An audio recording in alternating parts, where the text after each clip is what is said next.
absolutely beautiful.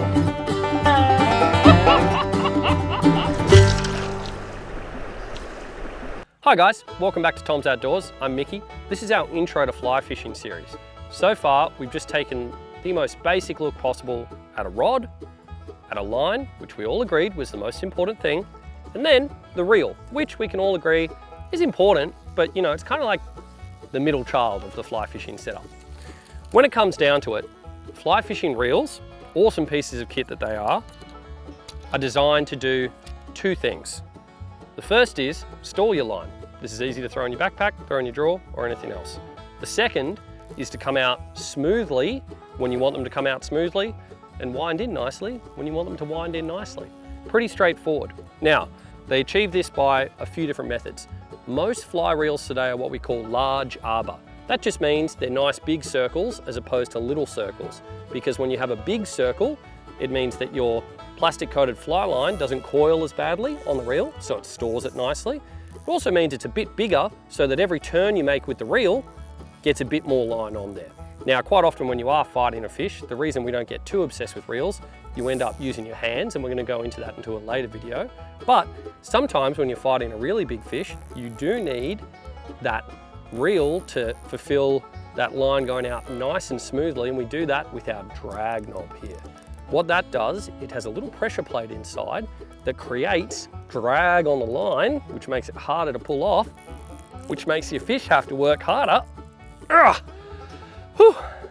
And then you can tire it out more easily. Now that being said, you might have a really big fish on and you need to actually let it run, so you might loosen the drag off and then it comes out nicely. Now our reel also has something important, and that's called backing. That's this awesome chartreuse line that's underneath our main fly line here. Now, just in case you ever got onto a really, really big fish and it decided to go really, really far, and you've got your drag turned up, but you can't go any harder in case it breaks off and it takes out an entire fly line, and I've had this happen to me several times, you end up going to your backing.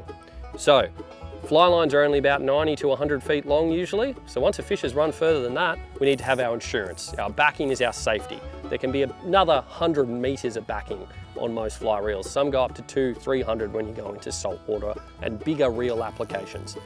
So reels, especially fly reels, when you look at them, are really basic. When you're looking at purchasing a reel, you might have done yourself a favor and just set up a kit, or called your local fly shop and found out what they've got for you in stock. But again, reels tend to come in a system where they'll tell you exactly what rod they match up to. This one is called a 5/6, so we know it's pretty good for a 5-weight rod or a 6-weight rod. In a pinch, you could probably use it on a 7-weight or even a 4-weight. Now, once you start getting bigger than that, say we were going to put it on an 8 or 9-weight rod, it might be a bit small, and for a 2 or a 3-weight rod, it might be a bit big, because we want to have that combo balance out nicely in our hand, and we'll have the right reel for the right job. There's no point in spending really big bucks on an expensive giant saltwater reel and then putting it on a small trout rod.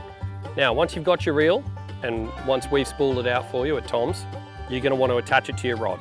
Now, most fly rods have a single screw down here, a sleeve, and a little seat up in here that we call the reel seat. So I'm right-handed, and like most trout fishermen, I wind and fight fish with my left hand. So I have a left-hand wind reel.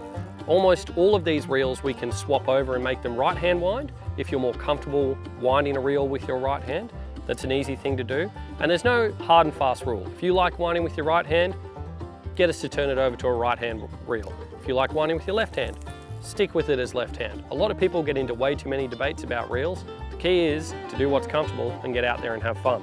Now, that little reel seat up there slots in nicely with my reel handle on the left side.